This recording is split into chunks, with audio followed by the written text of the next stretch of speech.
कक्षा एकादशी विषय जीव विज्ञान के अध्याय 7, जिसके भाग 1 का प्रकरण है प्राणी उत्तक। इसके बारे में हम अध्ययन करेंगे।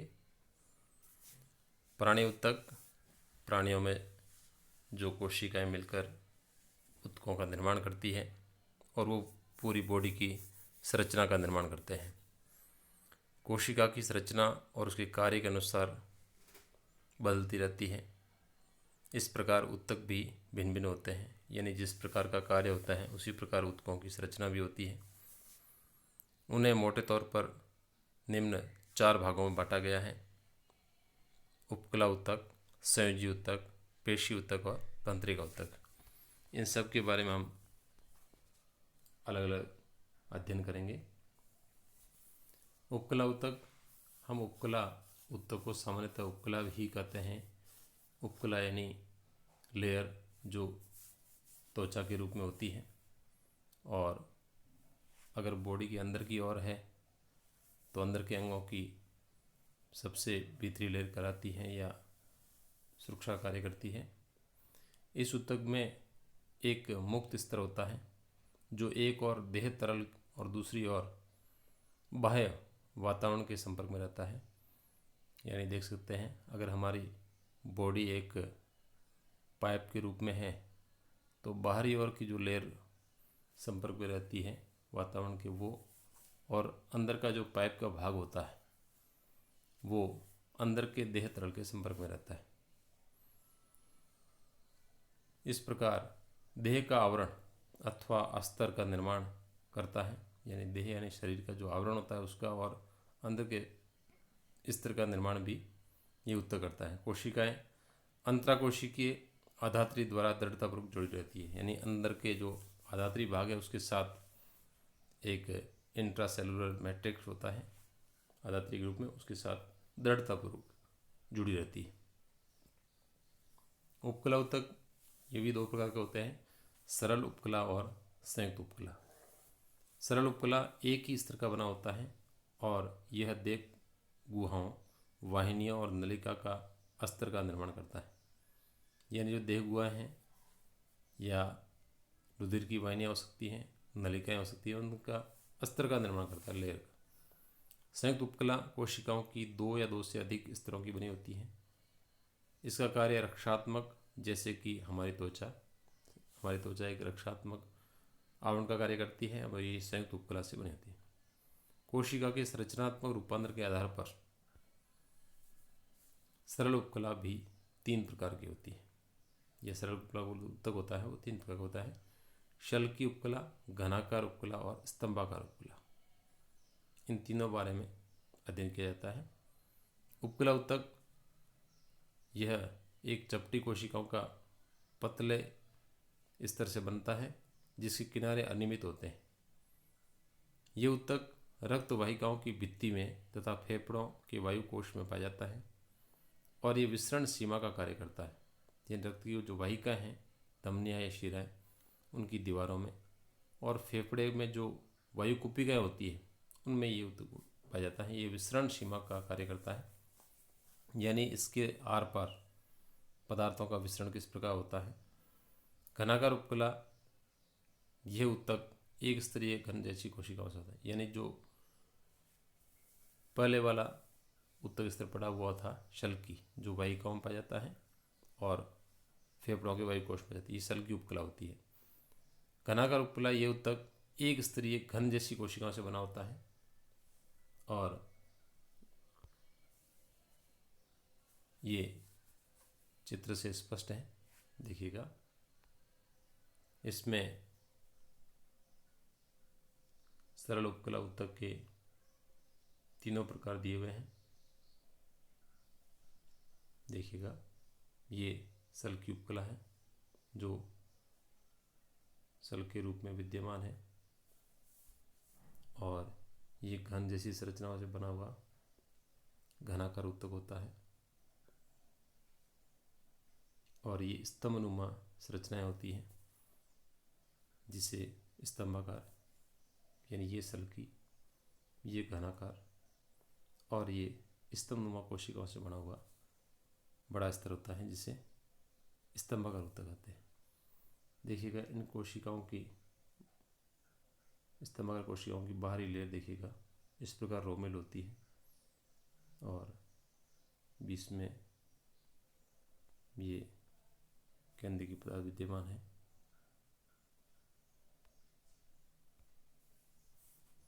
ये सामान्यतः वृक्कों के वर्ककों यानी नेफ्रॉन्स, जो वृक्क में नेफ्रॉन्स पाए जाते हैं जहाँ पर ब्लड और छन जाता है और उसके बाद में यूरिन के रूप में बदलता है। इनके नलिकाकार भागों तथा ग्रंथियों की वाहिनियों में ये घनाकार उत्तक पाया जाता है। इनका मुख्य कार्य होता है स्त्रवण करना और अवशोषण करना, यानी जो पदार्थ होते हैं जिनका स्त्रवण किया जाता है उनका स्त्रवण करना, और जो आवश्यक पदार्थ होते हैं जिनका स्त्रवण नहीं करना होता उनको अवशोषण करना। ये कार्य वर्कों में होता है। जैसा कि हम जानते हैं नेफ्रॉन में दोनों प्रकार की क्रिया होती हैं। जो ब्लड से अवशिष्ट पदार्थ हैं वो छनकर यूरिन के रूप में बदल जाते हैं। साथ में कोई यदि समीपस्थ या दूरस्थ कोशिका में जल या आवश्यक पदार्थ जाते हैं तो उनका रीएब्जॉर्प्शन यानी अवशोषण कर लिया जाता है। वृक्क में वृक्कों की समीपस्थ वलयित सूक्ष्म नलिका की उपकला में सूक्ष्मांकुर पाए जाते हैं, माइक्रोविलाई पाए जाते हैं। स्तंभाकार उपकला लंबी और पतली होती है। ये तीसरे प्रकार का जो स्रव उपकला उत्तक है स्तंभाकार।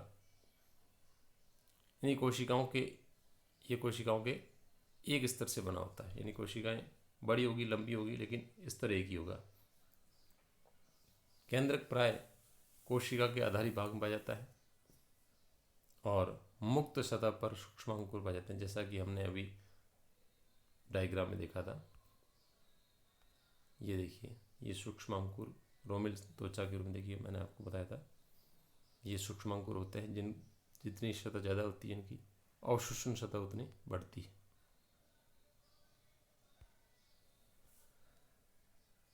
सूक्ष्मांकुर आमाशय आंत्र और आंतरिक आस्तर में पाए जाते हैं, यानी आमाशय का अंदर का भाग, आंत का अंदर का भाग और बॉडी का आंतरिक जो भाग होता है उसमें पाए जाते हैं। ये स्त्रवण के साथ साथ अवशोषण में भी सहायक होते हैं। जितने ज़्यादा ये होंगे उतनी अवशोषण की सतह बढ़ेगी। यदि इन स्तंभाकार और घनाकार कोशिकाओं की मुक्त सतह पर पक्षमाभ होते हैं तो उन्हें पक्षमाभी उपकलाई सीलिएटेड एपिथेलियम कहते हैं। और इनका कार्य कणों अथवा श्लेष्मा को उपकला की सतह पर एक निश्चित दिशा में ले जाना, ये इनका मुख्य कार्य होता है। यानी जो पदार्थ होते हैं, कण होते हैं, श्लेष्मा होती है, उसको उपकला की सतह पर ले जाते हैं लेकिन एक निश्चित दिशा में ले जाते हैं। यह मुख्यतः श्वसनिका जो श्वास नली का भाग होता है, डिंब वाहिनी जिसे हम अंडवाहिनी कहते हैं, अंडाणु जहाँ से या अंडा से जहाँ से यूट्रस से जुड़ा रहता है, इन नलिकाओं में जैसे खोखले अंगों की भीतरी सतह पर पाए जाते हैं। कुछ स्तंभाकार और घनाकार कोशिकाओं में स्त्रवण की विशेषता होती है। ऐसी उपकला को ग्रंथिल उपकला कहते हैं। यानी स्तंभाकार कोशिकाओं में भी और घनाकार कोशिकाओं में भी किसी पदार्थ का स्त्रवण करने की क्षमता होती है, सिक्रेशन की क्षमता होती है, विशेषताएं होती है। इन्हें ग्रंथिल उपकला ग्लैंडुलर एपिथेलियम कहते हैं। इसे दो समूहों में वर्गीकृत किया जा सकता है। एक कोशिक जो पृथक ग्रंथिल कोशिकाओं का बना होता है, जैसे आरनाल की कलश कोशिकाएं जिसे गॉबलेट सेल्स कहते हैं, और बहुकोशिकीय जो कोशिकाओं के पुंज यानी एक समूह से बना होता है, उदाहरण के लिए लार ग्रंथि।